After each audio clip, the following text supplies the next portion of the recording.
A one-point game. They do have a timeout. Decide not to use it. Curry, way downtown. Bang! James on the drive.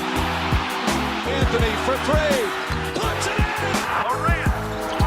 You can't keep jumping that high, man. Bryant for the win. Le magazine Hype de la rédac de Sport en France est de retour. Hype is back. On va parler de NBA, notamment des finales NBA pendant 52 minutes ensemble. On a un très très gros programme. On se lance. On a Hype ou pas Hype, pardon, en marge des finales NBA. Le patron de la NBA prend la parole. LeBron James est en mode business. Ça, c'est activé pour lui. Et on a le départ de Quinn Snyder. Est-ce que ça change quelque chose pour l'intersaison de Rudy Gobert ? Puis, on ira du côté de la Bushwick Party à Brooklyn, dans la chronique fraîche d'Emric Parker. Quel profil de joueur a le plus révolutionné la NBA ? Je pense que ça va nous prendre un petit peu de temps dans le débat de la semaine. Et pour finir, gros focus sur les finales NBA. C'est parti, hype ou pas hype dans quelques minutes, mais on va surtout présenter notre équipe renforcée aujourd'hui. Back-to-back pour Mélissa qui est avec nous. Salut Mélissa. Salut. Merci beaucoup pour l'invitation encore une fois. On t'invite plus, hein. Tu es chez toi ici maintenant. Championne de France depuis le temps qu'on l'avait vue, elle est revenue, elle a pris un titre. Encore félicitations pour toi Mélissa. À côté, c'est également un autre back-to-back, un néo-coach, Raphaël Desroses est avec nous. Salut Raphaël. Salut. Comment va ? Ah, ça va bien, des belles finales qui ont bien commencé, donc on a hâte d'en parler. Ouais, on avait fait nos pronos, hein. Je crois que d'ailleurs tu étais plutôt orienté à Boston, là c'est un partout. On va faire le point bien sûr sur cette finale NBA ensemble. On part du côté des États-Unis, du côté de San Francisco, un homme qui suit les Warriors et qui est plutôt soulagé après l'égalisation, c'est Melvin Carsanti. Salut Melvin. Salut Sylvain, salut à tous. Soulagé, je ne sais pas si c'est le mot parce que je m'attendais à cette réaction, mais comme le disait Raph, on a des super finales, donc c'est top. Et big up à mon Spike Bro qui a gagné une médaille avec les U23 grecs chez les filles. Let's keep going. Angelo Zagarakis qui est là habituellement avec nous, mais c'est vrai qu'il est maintenant sélectionneur de l'équipe Hélène de basketball 3-3, donc il est très très occupé. Big up à lui, on traverse les États-Unis, on va du côté de New York, un homme très occupé aussi qui suit les finales et notamment Boston pour ses différents médias, l'équipe Canal+ Afrique, c'est Antoine Bancharel. Salut Antoine. Salut à tous, ravi d'être là. Ravi de t'avoir. On aura aussi Emric, un non loin de toi, avec sa chronique fraîche, je l'ai dit en intro. On ira en mode un petit peu Bushwick Party du côté de Brooklyn. C'est très très sympa. Mais il faut vite accueillir un homme qui est international français, passé par Évreux, Le Mans, quoi d'autre, Boulogne-le-Valois récemment. C'est Laou Konaté. Salut Laou. Salut. Comment va ? Ça va, merci et toi ? Ouais, je vois que t'es bien habillé. Ah, on essaye. Le foot, c'est ton truc aussi un peu. Ouais, c'est mon truc. Hein. Bon, on va parler basket avec toi. Il y a une question traditionnelle qu'on pose à nos invités. Joueur hype, franchise hype. Ok. Pour toi, quel est ton joueur hype ? Quelle est ta franchise hype en NBA ? Je dirais joueur hype KD. Ah, bon. Et franchise, je dirais les New York. Pour soutenir mon gars Evan Fournier. Evan Fournier. Ouais, bon, il n'est pas qualifié pour les playoffs, Evan Fournier. Ah, mais c'est quand même hype, tu vois. C'est quand même hype, c'est clair. Hype. On suit la famille. Ouais, c'est la famille. Bon, très bien. On va se lancer dans notre rubrique, mais avant, on parlait des finales NBA. On a un jeu concours et des maillots à vous faire gagner. Le premier, c'est Steph Curry des Warriors version rookie saison. Voilà. Et on en a un deuxième. Ce sera Paul Pierce. Pareil, Boston, hein, donc les deux équipes qualifiées pour les finales NBA. Alors pour jouer, c'est très simple, il va falloir pronostiquer les victoires des games 3, 4 et 5. Donc enchaîner bien sûr les pronostics sans score parce que c'est compliqué, mais juste qui gagne. Donc il faut avoir l'ensemble des 3 bonnes réponses plus être abonné au compte YouTube de Hype. Donc vous y allez, vous vous abonnez, vous nous donnez les 3 bons pronostics et vous repartirez avec le maillot de votre choix. Vous nous dites soit Boston, soit les Warriors. De toute façon, ce sera un beau cadeau. Non, pas vous. Dire les pronostics, c'est un peu compliqué. Sinon, je me mouille, il n'y a pas de problème. Donc non, on va laisser nos téléspectateurs jouer. Et les maillots sont offerts par Team Retro US, magazine vintage à Paris. Voilà, allez-y si vous avez un petit peu de temps, il y a pas mal de choses à y attraper. On y va, c'est parti, go, première rubrique, hype ou pas hype, let's go.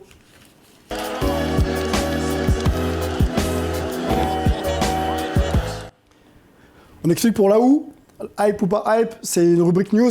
On essaye de scruter un petit peu les news hype de la semaine écoulée en NBA, et puis on en retient 3 et puis on en parle ensemble. On en a une en marge justement des finales NBA. Le commissionneur Adam Silver prend toujours un petit peu la parole. Il fait aussi le point sur les dossiers chauds en cours de la saison. Et est revenu cette semaine la question un petit peu du calendrier.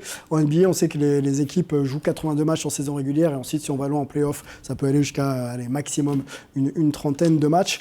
Jérémy Nzeli était à ta place la semaine dernière. On lui a posé la question de savoir si les joueurs jouaient trop en NBA. Je te propose de l'écouter, ensuite je te poserai la même question. Ok. On ne peut pas omettre le fait qu'ils jouent énormément de matchs. Parce que 82 matchs en l'espace de 6 mois, pour que les gens aient un peu une idée de comparaison, nous, il nous faut 10 mois pour en jouer 34. Donc, quand on voit qu'eux, c'est 82 en à peine 6 mois, et derrière qu'il faut encore jouer tous les playoffs avec tout ce rythme effréné, ça reste un rythme qui est très très dur. Même question. Est-ce qu'on joue beaucoup trop en NBA ? C'est une très bonne question. Après, moi, je suis plutôt d'accord sur ce qu'il dit, Jérémy Nzeli. Mais je suis d'avis aussi à dire que voilà, la NBA, c'est aussi les 82 matchs. On a toujours connu la NBA avec les 82 matchs. En tout cas, moi, j'ai toujours connu ça. Et voilà, pour moi, jouer moins, ce serait différent. Donc après, je pense que... Ouais, non, franchement, pour moi, la NBA... 82. Historiquement, 82, on ne touche pas. Ouais, franchement, ce serait dommage de réduire. De réduire. Ok. Question aux presque anciens joueurs. Je sais que Mélissa joue encore. J'ai une question par rapport à la faisabilité, moi. Est-ce qu'on sait que les contrats télé sont ficelés en NBA, que ça vaut beaucoup d'argent? Est-ce qu'on peut, comme ça, dire, OK, moi, je passe de 82 à 70 matchs et ne peut-être pas conserver un petit peu l'enveloppe financière que ça amène que de conserver... Moi j'ai un avis là-dessus. Pas comme ça. Pour moi, c'est pas imaginable. Déjà, 82 matchs, comme il dit, c'est historique. Donc après, tout ce qui est stats, etc., c'est vrai que ça biaise un peu le truc. Et puis, je voulais en venir à l'argent. C'est vrai que les joueurs, maintenant, touchent des 40 millions pour les stars à l'année. Leur demander de jouer moins de matchs, moi, je trouve pas ça cohérent. Par contre, ce que je valide, c'est le fait que maintenant, quand ils voyagent, c'est dans des conditions exceptionnelles, jet privé, etc. Donc, je suis plus pour ces mesures-là d'accompagnement des joueurs, plutôt que de dire « Ah non, vous jouez moins de matchs ». Parce qu'on sait que c'est 6 mois, mais 6 mois, ça veut dire aussi 6 mois de repos, entre guillemets, derrière. Donc moi, je pense que c'est gérable. De nos jours, on voit que les mecs jouent de plus en plus longtemps. Donc c'est vraiment un truc qui est réalisable. Et puis ce qui m'embête aussi, c'est de dire qu'on joue moins de matchs. Et au final, malgré ça, les mecs vont être ménagés par leur coach, par leur staff, etc. Et ça, c'est un truc qui m'embête. Alors justement, attends, avant que tu répondes, Mélissa, et je t'en donne la main tout de suite. On a une décla d'un ancien joueur, Richard Jefferson, qui est aujourd'hui consultant, qui trouve justement cette question absurde. Donc c'est absurde, on a déjà éliminé les back-to-back. La pause du All-Star Game est désormais d'une semaine, alors qu'elle était seulement de 3 jours et demi auparavant. Jusqu'où et jusqu'à quand ira-t-on pour dorloter les joueurs? Donc lui, il est clairement contraint. Ouais, clairement. Oui, il faut être contre. Et comme on disait, il y a un aspect financier qu'il faut prendre en compte. La NBA aujourd'hui, elle vit d'abord par les droits TV qui amènent énormément d'argent. Qui dit moins de matchs, qui dit moins d'argent. Qui dit moins d'argent dit que tous ces clubs, tous ces franchises ont moins d'argent, moins de subventions. Ouais. Est-ce qu'ils vont accepter? Absolument pas. C'est pas faisable, surtout parce qu'on est dans un système où ça a toujours été pareil. On parle de la cause qui est les blessures, on parle de réduire ces matchs par rapport à la blessure et fatigue des joueurs, chose que, entre guillemets, est-ce que, comme dirait Adam Silver, il aimerait bien avoir qu'on puisse lui prouver que les 82 matchs sont la cause des blessures des joueurs. NBA, ouais. Donc moi je reste persuadé que non, il faut garder ces 82 matchs et surtout de ne pas comparer la NBA à la France, on a chacun un système, donc la NBA... les moyens dont ils ont pour le staff qu'ils ont, parce que pareil, qui dit diminuer entre guillemets les matchs, diminuer les revenus, diminuer la NBA, c'est pas que les joueurs, il y a des gens qui travaillent. Il y a une faisabilité qui semble un peu compliquée. En plus, historiquement, effectivement, 90 matchs, c'est inscrit dans l'imaginaire collectif de tout le monde. J'ai vu Melvin faire non de la tête. Je voudrais ta réaction, Melvin, sur la question, et puis ensuite on enchaînera sur notre deuxième news. Ouais, je suis pas contre ce qui a été dit. Je pense que juste sur l'aspect business, s'ils passent la saison à 72 matchs, ce sera une fausse réduction parce que ça veut dire qu'ils vont sûrement mettre en place un tournoi de mi-saison. Ça fait longtemps qu'on en parle, mais c'est aussi ça qui va pouvoir permettre, je pense, aux propriétaires, à la ligue, aux joueurs et aux chaînes télé de pouvoir s'y retrouver au niveau business. Deuxième news, on y va, je te fais pas réagir Antoine, mais je vais te donner la main tout de suite, ça concerne LeBron James. On a appris justement une info assez importante sur lui, ça concerne pas le terrain mais plutôt hors terrain. Pour situer déjà un petit peu LeBron James, un joueur hors norme qu'on appelle King James depuis toujours, 19 saisons maintenant pour lui, 4 titres de champion, 18 All-Star, 10 fois All-NBA, 4 fois MVP et 3 fois MVP des finales. Donc voilà un peu de quoi il s'agit quand on parle de LeBron James. Mais là, on va pas parler terrain, on va parler hors terrain. Forbes a sorti un chiffre assez astronomique. LeBron James serait le premier joueur en activité, quand on parle de NBA, à être devenu milliardaire. Antoine, qu'est-ce que ça te suggère quand on parle de LeBron? On sait que c'est quelqu'un qui gère très très bien ses business, il est impliqué dans pas mal de choses. On a connu aussi il y a quelques années des destins un petit peu différents quand on pense à Scottie Pippen, Allen Iverson. Maintenant, on est dans une autre ère, on peut être un sportif de haut niveau, exceller et également exceller hors business. Oui, alors déjà, j'ai beaucoup aimé que vous ayez mis son palmarès avant de dire qu'il est milliardaire, parce que c'est la seule réserve que j'avais, c'est qu'il en avait parlé beaucoup trop tôt dans sa carrière. C'était un objectif quasiment depuis sa saison rookie de devenir milliardaire, et il me semble que quand même on doit mettre le sportif avant. Et donc voilà, maintenant il y est arrivé après une très belle carrière, après aussi hors terrain des vrais choix, quoi, business, d'investissement, etc. Et surtout, il utilise cet argent pour des bonnes causes derrière. On l'a vu avec son école I Promise et il y a beaucoup d'autres programmes autour. Donc non, très bien pour lui. C'est le 3e après Michael Jordan et Kobe Bryant, joueur NBA à devenir milliardaire. Donc on peut que saluer tant que ça va dans le bon sens et que ça sert à de bonnes choses. Tu parlais de milliardaire, effectivement, tu es très bien informé, c'est pour ça que tu es là, d'ailleurs, Antoine. Michael Jordan est devenu milliardaire, on a l'image, on peut peut-être vous la montrer, à 51 ans.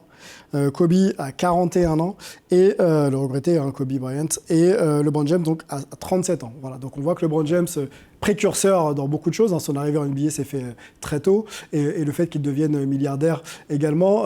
Je me tourne vers Laou Konaté. Je te fais pas injure de dire que les salaires ou les revenus en France sont pas les mêmes. Est-ce que ça t'inspire, est-ce que ça peut aussi inspirer les futurs joueurs NBA venant de France ou d'ailleurs, de se dire qu'ok, je peux maintenant gérer une carrière sur le plan sportif, mais je peux aussi bien m'entourer et essayer de travailler sur mon après-carrière pour garantir des revenus. Clairement, c'est un modèle. Hein. Un modèle de réussite. Un modèle à suivre. Ah ouais, sur le terrain ou en dehors du terrain, c'est énorme ce qu'il a fait. Impliqué socialement aussi, en plus. Ouais, socialement, il est très présent sur les réseaux. Donc non, respect à lui. Et, on va essayer de faire comme lui, mais bon, très cher. Faut se lever tôt, ou alors on se met tous ensemble, on va peut-être essayer d'y arriver. Les revenus de LeBron, on peut peut-être les montrer, parce que c'est pareil, c'est très diversifié. Donc les Blaze Pizza, on montre un petit peu la source des revenus de LeBron James. Donc on est plutôt sur de l'alimentaire, il y a l'immobilier, il y a toute la partie aussi liée à ses productions audiovisuelles. Donc voilà, donc ça fait quand même beaucoup d'argent. Il y a l'endorsement aussi avec Nike depuis toujours, qui fait que voilà. LeBron James est un joueur maintenant solide à la fois sur le plan business, social et sportif. Un début de vie clairement réussi, on est d'accord. Non, puis surtout, comme il a dit, il a parlé d'équipe, il a su s'entourer de son équipe. Il faut savoir que son agent à la base, c'est l'ami d'enfance, etc. Donc très tôt, il a mis les billets en place, mais avec un entourage proche. Et ça aussi, il faut le féliciter, parce que c'est vrai que c'est pas rare. Et après, il a eu un avantage sur les deux autres, ses prédécesseurs, j'ai envie de dire, parce que Jordan, je pense qu'à l'époque, si on revient à l'époque de Jordan, et Jordan, entre ce qu'il est devenu et ce qu'il a été, à ce moment-là, c'est pas la même chose. C'est pas, le joueur n'est pas considéré de la même manière. Il a pas LeBron aujourd'hui a pu avoir, entre guillemets, l'héritage de ce que n'a pas pu avoir Jordan dans ses débuts, et Kobe pareil. On est dans des temps.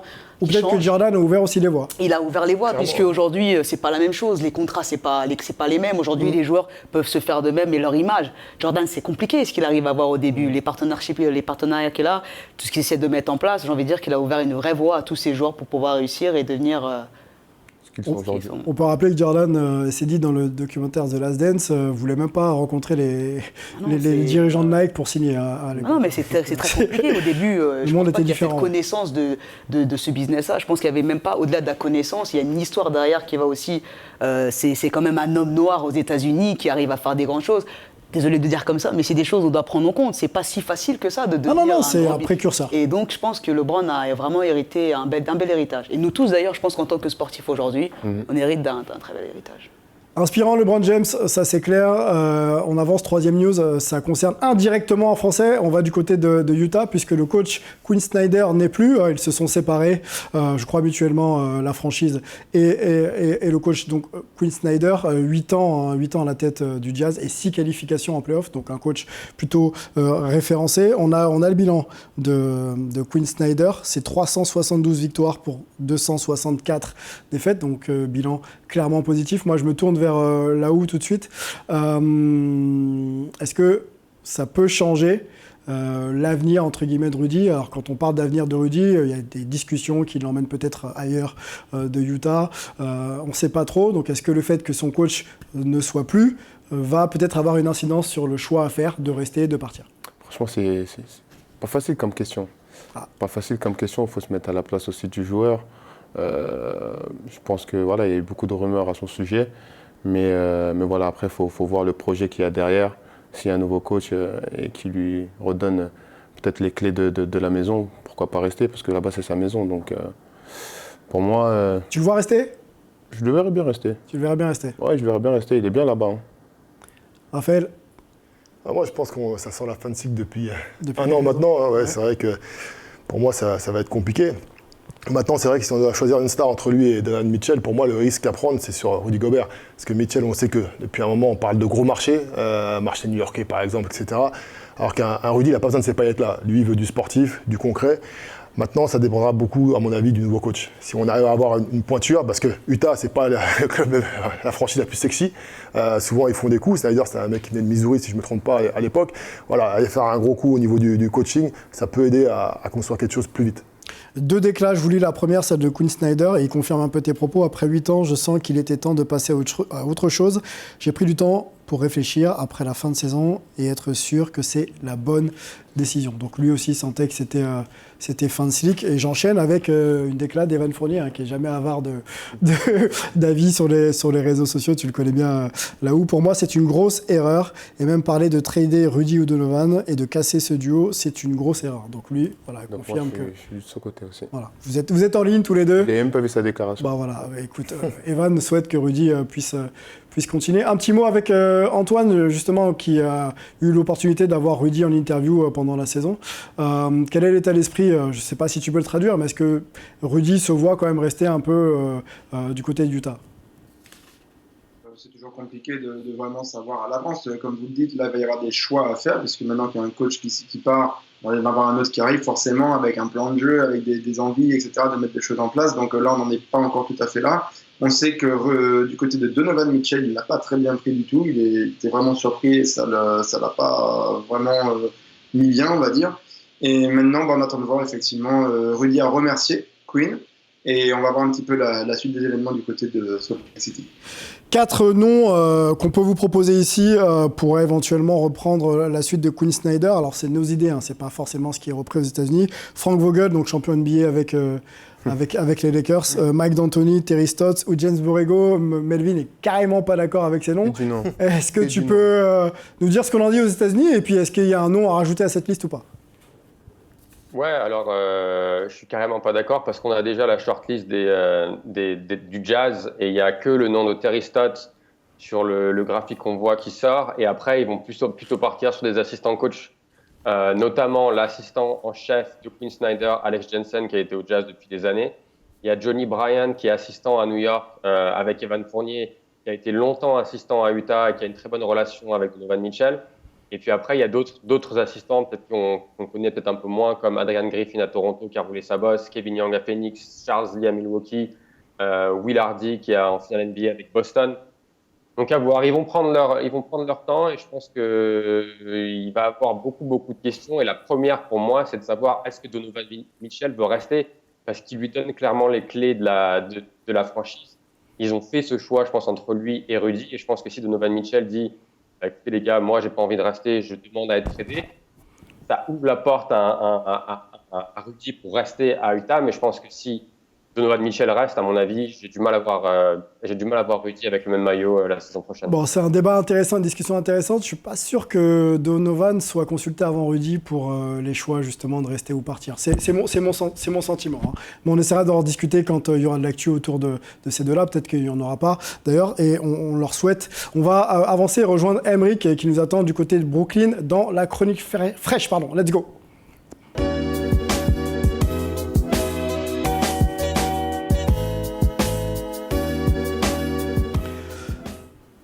À Brooklyn, c'est Butch-Week Party. On a un homme qui s'appelle Emric Parker qui déambule un petit peu dans les rues et qui prend des images, qui fait des sujets pour nous. Et puis ensuite, on essaie d'en discuter. C'est souvent lié à la culture street, basket. Quand on parle de New York ou de Brooklyn, hein, c'est forcément lié à tous ces éléments-là. Je te propose, Laou, de regarder ce sujet et puis on en parle ensemble. Cool. Go. La chronique fraîche en mode peinture fraîche aujourd'hui. Je suis à Bushwick à Brooklyn et c'est la block party du Bushwick Collective. La block party, c'est chaque année où on va repeindre les murs du quartier avec des super couleurs, le street art dans toute son ampleur. C'est parti.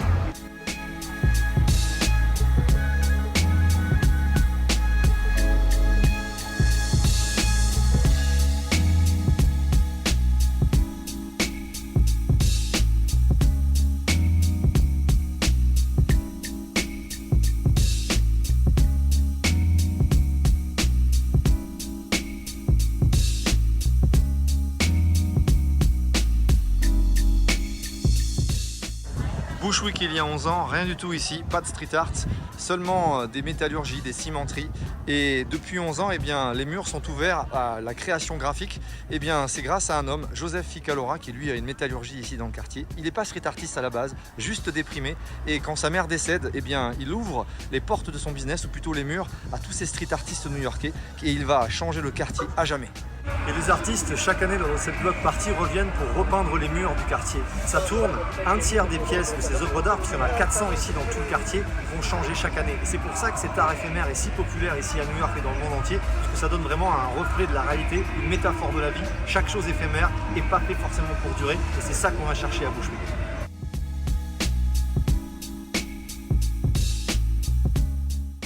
Block party, ça veut dire aussi DJ, ça veut dire aussi hommage à la rue, à ceux qui sont tombés, beaucoup de bruit, mais une ambiance vraiment cool. I run the whole shit, you just an intern.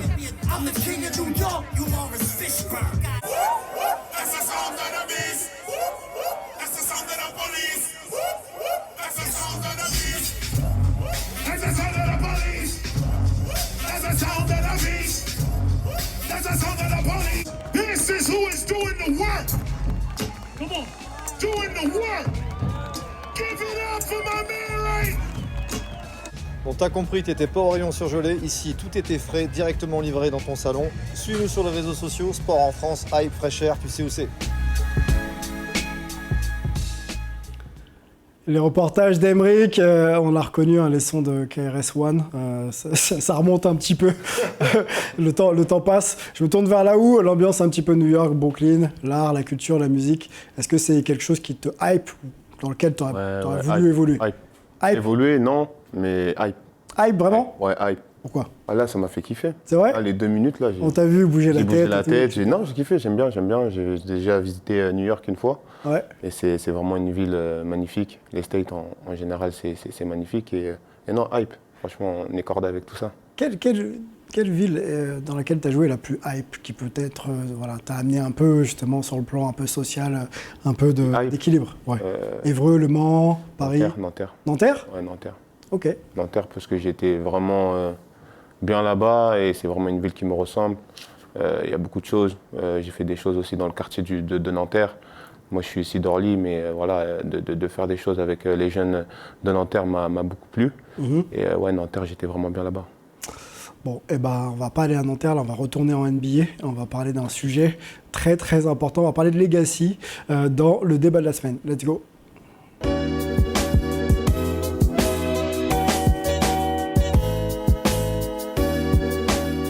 Gros débat cette semaine, c'est annoncé. On a un gros casting pour pouvoir parler un petit peu legacy, hein, toutes ces discussions un petit peu éternelles du meilleur joueur de l'histoire, celui qui a révolutionné un petit peu le jeu. Il y a plusieurs époques. On va essayer de prendre un peu de hauteur et de perspective. Je vois Laou déjà un petit peu sourire parce que je pense que les arguments sont aiguisés. J'ai pas d'argument. Il n'a pas d'argument. il va en trouver quand même, c'est sûr. Je voudrais qu'on se pose un peu cette question de savoir clairement quel profil de joueur a révolutionné la NBA. Voilà, question large, on essaiera de recentrer peut-être un petit peu plus, parce que je sais qu'on peut aussi voir le plan marketing, plan du jeu, plan de l'influence aussi, plan de l'impact par rapport à une carrière réussie, des titres ou pas, sur le plan individuel, collectif, il y a énormément de choses à dire. On va prendre le temps aujourd'hui d'en parler. Avant de se lancer, d'aller sur vos avis, je vous propose d'écouter nos confrères américains qui, chaque semaine, reviennent sur ce sujet, et notamment un homme qui s'appelle Stephen A. Smith, dans son émission ESPN First Take. Michael Jordan is responsible as much as anybody for changing the game for the worse. But he was so phenomenal that the NBA marketed the individual and the game became a bit more individualized because people wanted to be like Mike. Bon, on fait exprès de quand même poser le contexte avec des phrases un petit peu choc. Ça n'avait pas plu à Kevin Durant, hein, cette phrase. Il avait répondu notamment sur Twitter. On peut vous montrer déjà le point. Et puis après, on en discute ensemble. Ma théorie est que des gars comme Steve, donc Stephen A. Smith, Skip et Shannon ont changé le jeu pour le pire. Des joueurs comme Stephen et Michael ne peuvent que faire avancer le jeu. Voilà, donc ça, c'est la réponse de Kevin Durant à cette phrase de Stephen A. Smith. Dernier point, et après je vous lance, c'est promis. Ça concerne LeBron James. On se rappelle de la victoire de LeBron James en 2016 face aux Warriors, la remontada, comme on dit. Et LeBron James s'était fendu d'un commentaire sur lui-même et sur le fait qu'il soit l'un des meilleurs, si ce n'est le meilleur joueur de tous les temps. Je vous propose de nous remettre dans le contexte, et après on y va. It's over. Cleveland is a city of champions once again. Cleveland! This is for you! Oh! At that moment, I was like, I'm the greatest basketball player people have ever seen. In all facets, like, you know, I could play the 1 through 5. I can guard 1 through 5. I just felt like ain't nobody better than me at this. Bon, voilà, ça c'était les propos de LeBron James. C'est bon, vous êtes chaud, prêt, je vous ai donné un petit peu de quoi manger. On fait un petit tour de table. Quand on parle de profil de joueur, je pense que vous avez déjà des noms en tête. On va peut-être faire ce tour, vous me donnez un nom et après vous argumentez, ok? On commence par là où? Honneur aux femmes, non? Honneur aux femmes, allez. Allez, honneur aux femmes. Déjà. Un nom seulement, et après on développe. Hein. Non, mais après on développe. Mais je voulais juste un petit parenthèse, parce que moi, chaque fois, ça m'a touché par rapport au propos de LeBron par rapport à ça. Ouais. Faut pas oublier que pour les finales, ok, il est champion, mais si on devait donner, c'est une parenthèse. Hein. Vas-y. Kyrie Irving a fait le boulot, parce que quand monsieur s'est blessé, je suis désolé à tous les fans de LeBron, mais quand il s'est blessé, la personne qui a tenu le bateau, qui a fait en sorte que monsieur King James puisse avoir entre guillemets le titre, c'est Kyrie Irving, qui a fait un boulot incroyable. Il tient la maison. Et après, par rapport à mon joueur. Voilà, ton joueur. Moi, je suis pas d'accord avec ça. Après, je sais pas mais si non, pas tout de suite. Pas tout de suite. On a une grosse discussion. Ton joueur. Mon joueur, je dirais celui qui révolutionne le jeu. Alors, je donne deux noms, Julius Erving, mais je dirais Magic Johnson. Magic Johnson, ok. Raphaël. Donc, vous avez un nom pur alors, quand même? Ah non. Ah, parce que j'en ai plein des noms. Moi, j'ai des étapes. Allez, donne-moi-en quelques-uns et après, on essaiera d'élaguer. Moi, j'ai envie de dire ce que personne ne dira, Kevin Garnett. Kevin Garnett. J'expliquerai pourquoi. Ok, l'intérieur de Minnesota, drafté à Minnesota et grosse carrière champion avec. Vrai gars, moi quand j'étais petit, il m'a kiffé aussi. On va écouter d'abord nos amis en Skype et ensuite on reviendra. Antoine. Moi, je vais pas donner un nom, moi, je vais juste un peu de t-shirt. J'avais pas fait exprès, mais bon. Oh, ok, je pense qu'on a tous compris. MJ, beau t-shirt, hein, bravo. Bravo. T'es pas d'accord? Non. Melvin. Moi, je suis d'accord. Et Mélissa, pardon. Melvin d'abord et ensuite tu vas pouvoir nous dire. Ça va être compliqué aujourd'hui. J'ai bien aimé ce qu'a dit Mélissa sur LeBron. Il faut aussi se rappeler qu'être le meilleur joueur de l'histoire, ça ne veut pas forcément dire être le joueur qui a le plus révolutionné le jeu. Pour moi, c'est deux débats. Pour mon nom, j'allais dire Michael, mais du coup, je vais dire Steph Curry. Là où? Ah, moi, t'as déjà vu mon soutien? Mon soutien, il a levé le t-shirt, moi, c'est Jordan. Jordan? Ah, Jordan. Ok, bah garde la main alors. Il nous faut les arguments. Révolutionner la NBA. Hein. Jordan. Moi, Vas-y. c'est Jordan. Marketing, quoi, le palmarès, le jeu, l'influence. Marketing, il a révolutionné le game. Ok. Même si après, voilà, il y a d'autres débats. Ok. Mais dans le jeu, il a révolutionné le game. Moi, je vais être polémique tout de suite alors. Pourquoi Où est l'héritage de Jordan aujourd'hui? Qui joue comme Jordan aujourd'hui? Personne peut jouer comme Jordan. La personne qui a essayé de le copier au max, à son âme. Ah, il y a eu Kobe. Kobe. Ok. Kobe, c'est l'héritage. Ok. Et malheureusement, aujourd'hui, il n'est plus de ce monde, mais c'est l'héritage. La génération derrière, qui est Derrière, sortie juste exactement. derrière. C'est vrai que la mode, à l'époque, après post-Jordan, c'était un arrière qui va être un Vince Carter, etc.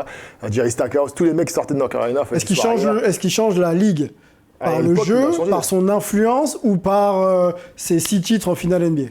Jordan, il révolutionne le jeu par rapport à le basket dans son ensemble, par rapport à tout, parce que jusqu'à aujourd'hui, en 2022, on veut jouer comme Jordan. Moi, je vais expliquer mon choix, parce qu'après, s'il faut...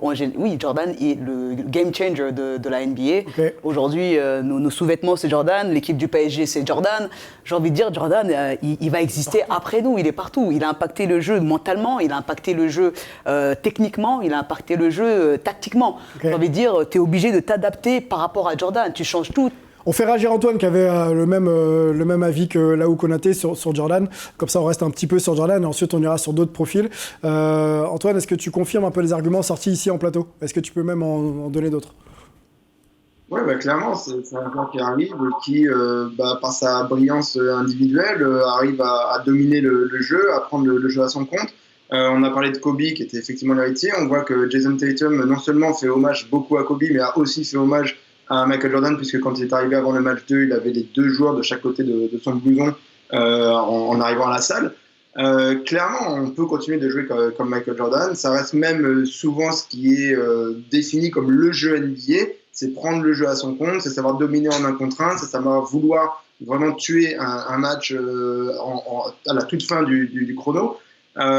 C'est Jordan et ça reste une influence énorme sur le jeu, même s'il a évolué derrière. On pourra parler de LeBron qui a amené le jeu sans position, on pourra parler de Stephen Curry qui a amené le jeu avec beaucoup plus de 3 points et de beaucoup plus loin. Mais l'ADN de Jordan est toujours présent dans la NBA d'aujourd'hui. Déclaration de Jordan d'ailleurs sur son propre héritage. Tout le monde veut me remercier d'avoir changé la NBA, mais lorsque Magic Johnson est arrivé, c'est là que le jeu a changé. Donc je me tourne vers Mélissa qui n'attendait que ça pour justifier justement de Magic Johnson comme le game changer. Il est le game changer parce qu'à la base, si on prend l'origine de la NBA, on est obligé de parler, la NBA c'est un show. C'est à la base, c'est pour ça. Tu crées un show et si on prend le show, on est obligé de penser au showman qui représente aujourd'hui, si on parle de showman, on parle de Magic Johnson.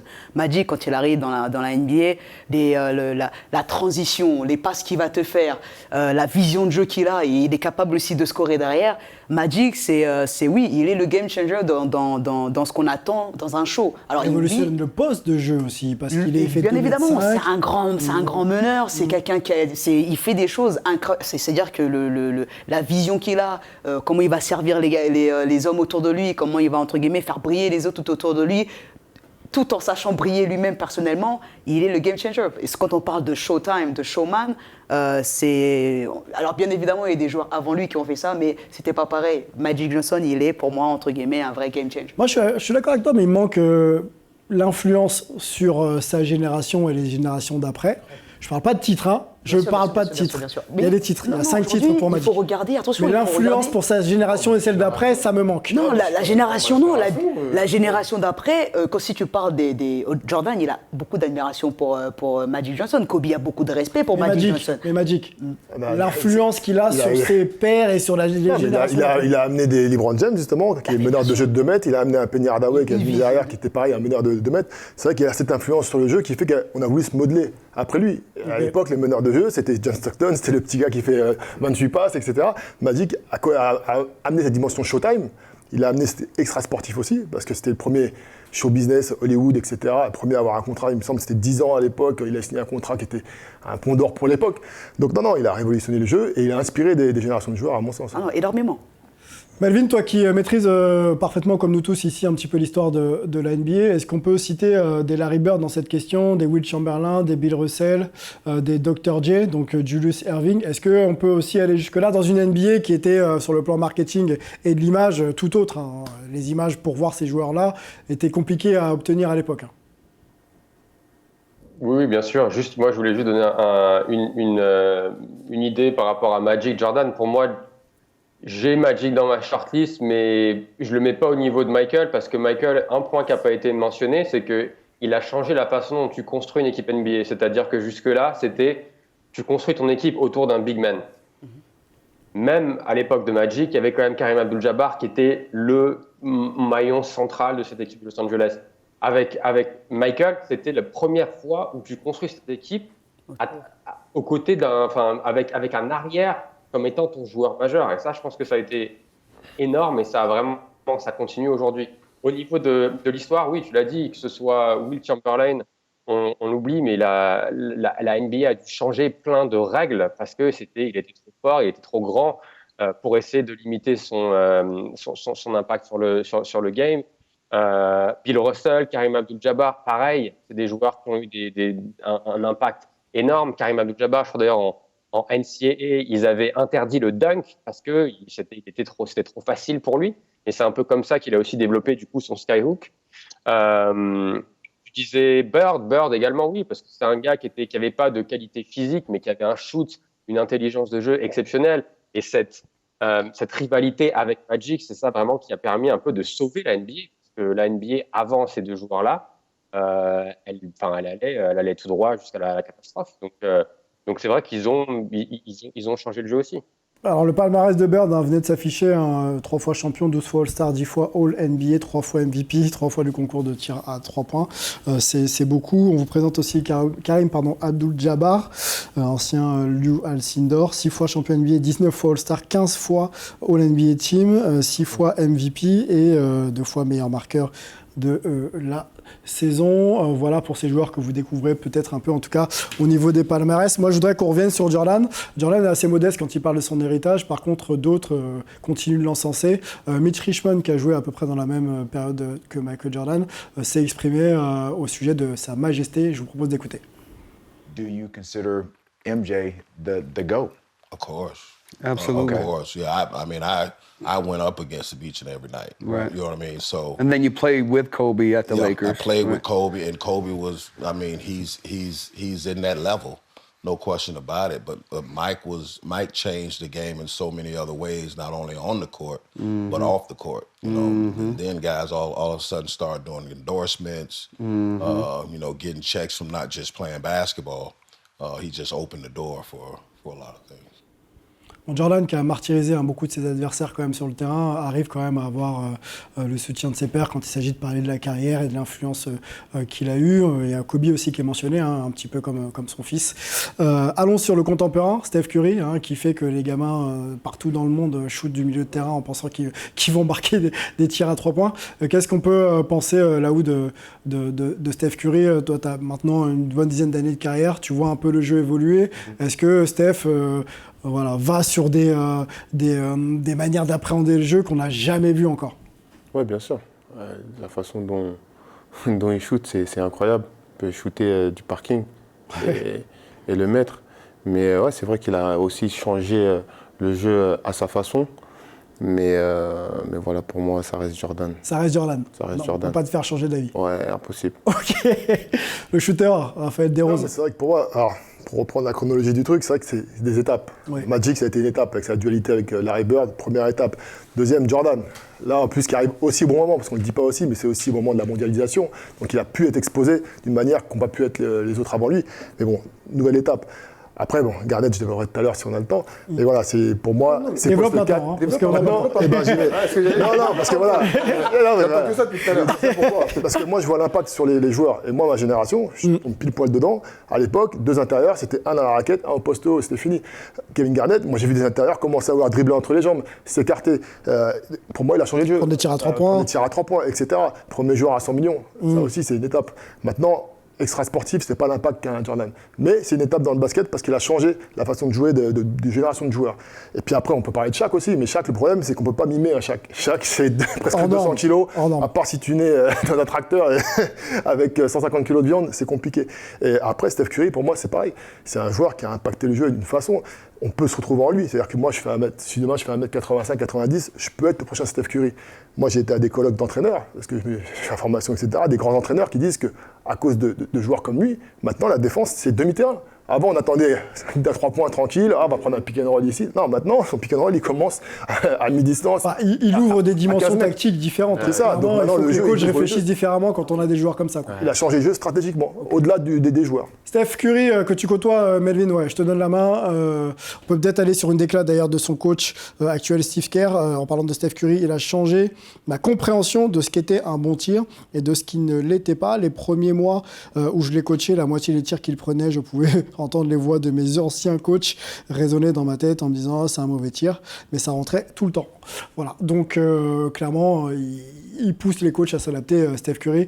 Melvin, toi qui côtoies ça, warm-up et bien sûr en match, en quoi cet homme repousse les limites de l'entendement? Il repousse les limites de l'entendement. Moi, comme je le dis, ça fait 10 ans que je le suis. Et même quand je vois ce qu'il est en train de faire à la défense de Boston, on parle de la façon dont tu dois défendre. Il commence des pick and roll carrément au milieu du terrain. Et si t'es pas au niveau de l'écran, il tire à 10 mètres et c'est ficelle derrière. Donc ça, déjà, rien que ça. Et pour moi, c'est quand on parle de qui a révolutionné le jeu, j'essaie justement parce qu'on peut citer plein de joueurs. Mais des joueurs qui ont vraiment révolutionné le jeu, pour moi, il y a 2 critères. Un, c'est que tu as changé la géométrie du jeu. Et 2, tu as poussé les limites de notre vision du basket. Et donc, pour moi, tu as Wilt, tu as MJ, comme on en a beaucoup parlé, et tu as Steph. Parce que Steph, tu es obligé, les défenses sont tellement écartées grâce à son adresse. Et maintenant, tout le monde veut tirer beaucoup plus de tirs à 3 points. Tout le monde veut imiter Steph Curry. Alors, il y a quelques joueurs qui peuvent le faire. Je pense notamment à Damian Lillard, à Trae Young. Et je pense qu'on va en voir de plus en plus comme lui, et du coup, ça a complètement changé la philosophie du jeu en NBA, parce que les défenses ne peuvent plus défendre comme avant, et rien que sa présence sur le terrain, on l'a vu par exemple dans le premier quart-temps du match 2, où il fait juste une coupe, et rien que la menace qu'il présente, même sans ballon, il y a 2 joueurs qui vont avec lui parce qu'ils ont peur de son tir, et du coup, ça donne un petit lay-up tranquille à Kevin Looney derrière, donc il a vraiment complètement changé le jeu. Pour moi, la façon de voir le basket et de voir comment on peut jouer et défendre le basket en NBA. Ok, le focus des finales NBA, on va se le faire là, dans quelques minutes.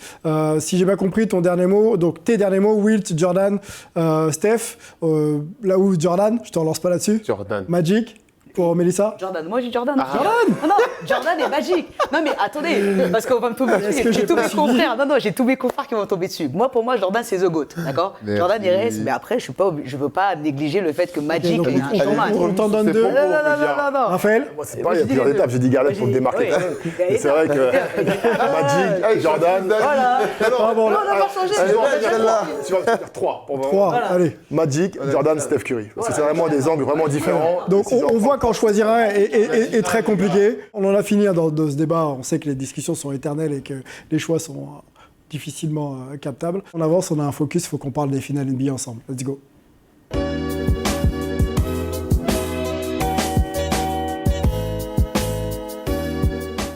Bon, on est en finale NBA, d'habitude on part toujours sur nos pronostics, soit en mixé, soit éventuellement avec une petite affiche, mais on est un peu tôt dans la saison, donc on va peut-être pas repartir dessus.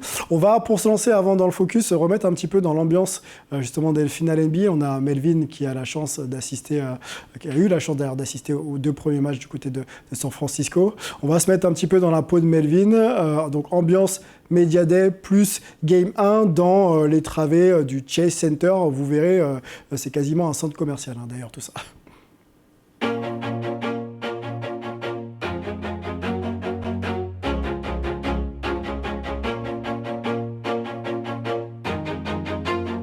Salut, c'est Melvin Carsanti en direct du Chase Center. Dans quelques minutes, on va avoir droit au Media Day des finales NBA. Le Chase Center est derrière moi. C'est pas encore prêt, mais on y est presque. On a le petit trône des Splash Brothers. And here we go. Nous sommes dans les entrailles du Chase Center qui sont aux couleurs, comme vous le voyez, des NBA Finals avec le logo. L'entraînement, l'accès à l'entraînement des Celtics vient de se terminer. Et vous voyez, les médias du monde entier sont là. Ils commencent à travailler. On est juste à côté du vestiaire des Celtics. Vous avez ici, là où les Celtics vont venir pour leur interview. la salle de conférence avec Yellow Zone, Green Zone, ce sont les différentes Blue Zones, les différentes zones d'accès pour les médias, pour les gens qui travaillent au Chase Center. Et voilà, un rendez-vous pour le Game 1.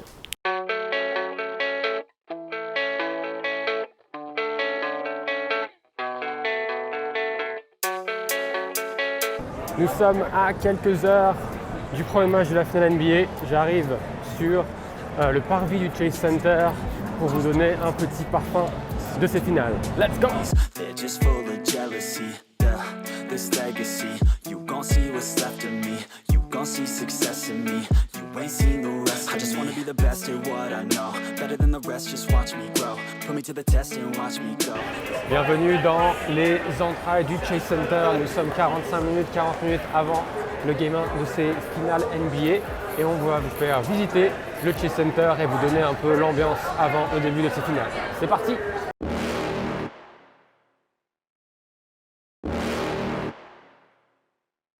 You're never gonna make it, you're not good enough. There's a million other people with the same stuff. You really think you're different, man, you must be kidding. Think you're gonna hit it, but you just don't get it. It's impossible, it's not probable, you're irresponsible. Too many obstacles, you gotta stop it, yo. You gotta take it slow, you can't be a pro, don't waste your time no more. Who the fuck are you to tell me what to do? I don't give a damn if you say you disapprove. I'm gonna make my move, I'm gonna make it soon. And I'll do it cause it's what I wanna fucking do. Cause all these opinions and all these positions, they come in millions, they blocking your vision. But no, you can't listen, that shit is all fiction. Cause you hold the power as long as you're driven.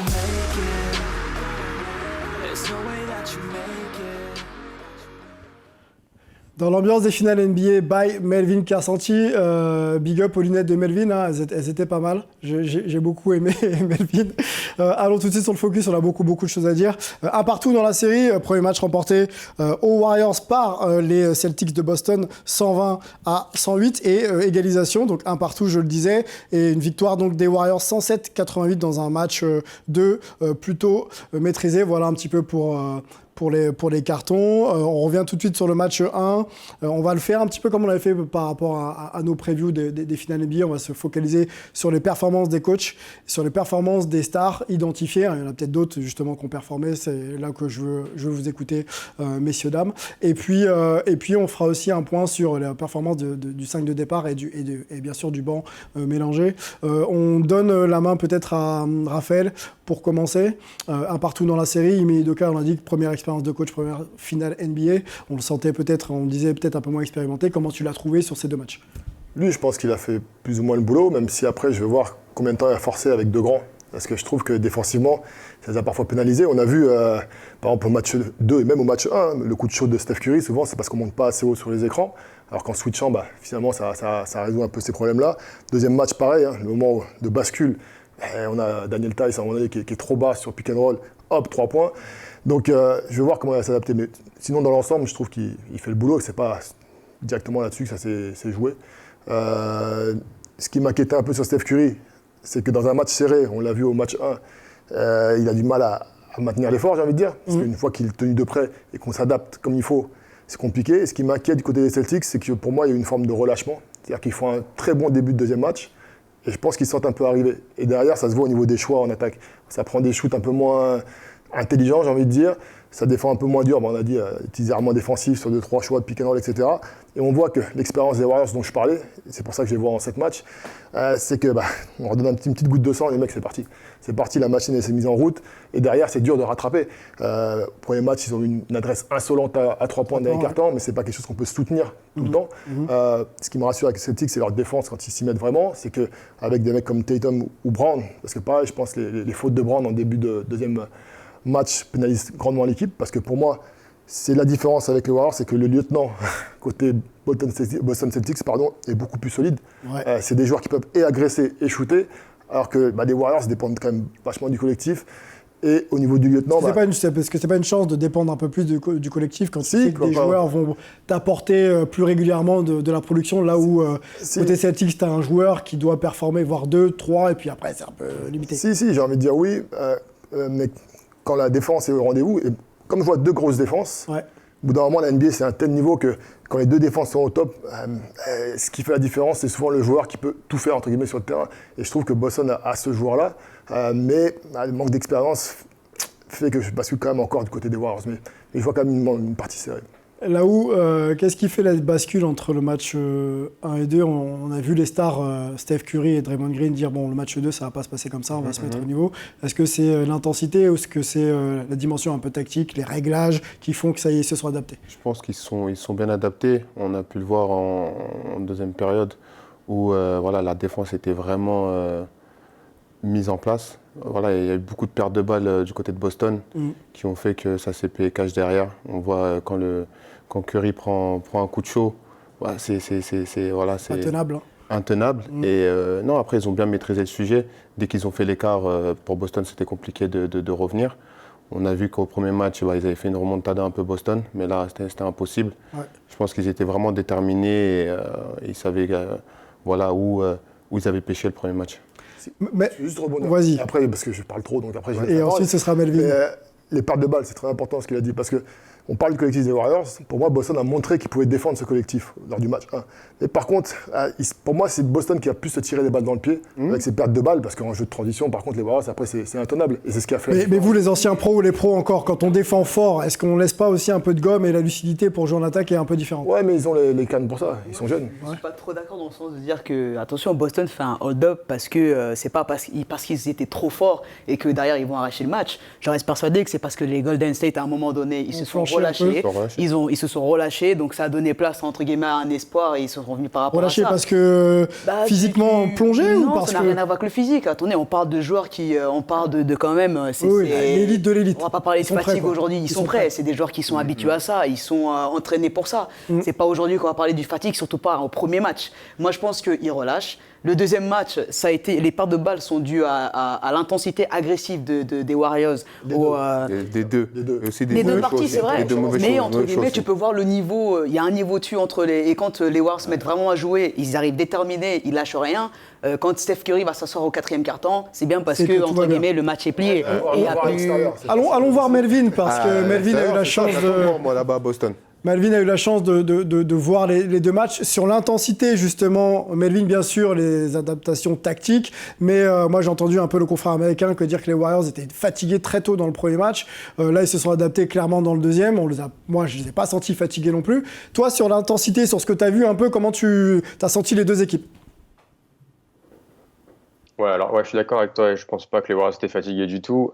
L'intensité, honnêtement, ça a été, mais c'était exceptionnel. Il n'y a pas eu de round d'observation comme il peut y avoir des fois sur les matchs 1. Les deux équipes sont rentrées dans cette finale, mais pied au plancher. Même le Chase Center, qui continue un peu d'essayer de trouver son identité pendant les playoffs, ça a été le feu lors de ces deux premiers matchs. Pour moi, au niveau stratégique, pour moi, il y a eu deux erreurs pour les Warriors dans le Game 1. Le premier a été au niveau stratégique, c'est-à-dire avoir Draymond Green sur Al Horford. On sait que Draymond Green aime venir aider. Et par exemple, contre Dallas, ils ne l'ont pas mis sur Maxi Kleber, qui est aussi un intérieur shooter. Ils l'avaient mis sur Jalen Brunson, qui joue en 1 contre 1. Et je pense que c'est ça qui a permis un peu à Horford d'être en réussite, parce que Green est venu aider un peu trop loin souvent, et c'est lui ouvert des tirs à 3 points. Et puis après, je pense qu'ils le perdent le match 1 sur les 3 premières minutes du dernier quart-temps, où Steph Curry est sur le banc pour souffler un tout petit peu. Et là, on a Jordan Poole et Klay Thompson qui forcent. Il y a 5 possessions vides et ça change complètement le momentum de ce match. Et après, Boston décolle et c'était fini. Dans le match 2, on a vu un Draymond Green qui a donné le ton d'entrée de jeu sur la première possession. Si vous avez vu le match, il est très très haut sur Horford. Il va lui prendre la balle dans les mains. Il provoque un entre-deux. Et ils font un stop derrière. Et après, ça a été comme ça. Non, mais tout le match. Il a été à la limite, j'ai envie de dire, du légal ou de l'expulsion, mais tout le monde a suivi derrière. Et puis, juste un mot sur Steph. Il est d'une justesse. On y va justement sur les performances individuelles. Allons-y, tu peux commencer par Steph, justement. Ouais. Raph disait, il a perdu un peu, il n'était pas top dans le 4e quart-temps. Je pense que quand il revient sur le terrain, le mal est déjà fait et c'est un peu trop tard.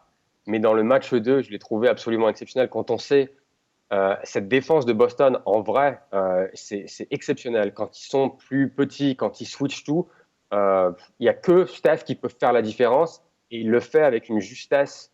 Il sait lire les aides, il ne force pas. Pour moi, ça a été un chef-d'œuvre ce match 2. Est-ce qu'il n'est pas un peu trop seul, Melvin? Est-ce qu'il n'est pas un peu trop seul, ses performances, on vient de voir les chiffres? Est-ce qu'il ne va pas falloir quand même que Klay Thompson devienne régulier? Je ne te pose pas la question, je la pose à Laou qui a l'air de... C'est une très bonne question. Ouais. C'est une très bonne question. Franchement, à voir. Est-ce qu'il va pouvoir tenir 6-7 matchs comme ça? Ah, ça va être compliqué. Hein. Okay. Ça va être compliqué, je pense. Il va falloir qu'un Poole ou un Klay Thompson puisse... Bien sûr, faut que au niveau des statistiques, puisse être présent, quoi. Ouais, je pense. Ok, allons sur Jason Tatum. Les performances, je pense que c'est l'autre joueur leader identifié du côté des Celtics, même si Al Horford a fait fort au premier match. Voilà, on voit les stats de Tatum, 12 points, 13 passes, 5 rebonds. Ça, c'est le premier match. Hein. Donc plus playmaker que finisseur. Très maladroit, je crois qu'il y a 3 sur 17 au tir sur ce premier match. Et le deuxième, il redresse un peu plus la barre avec 28 points. Ça s'affiche.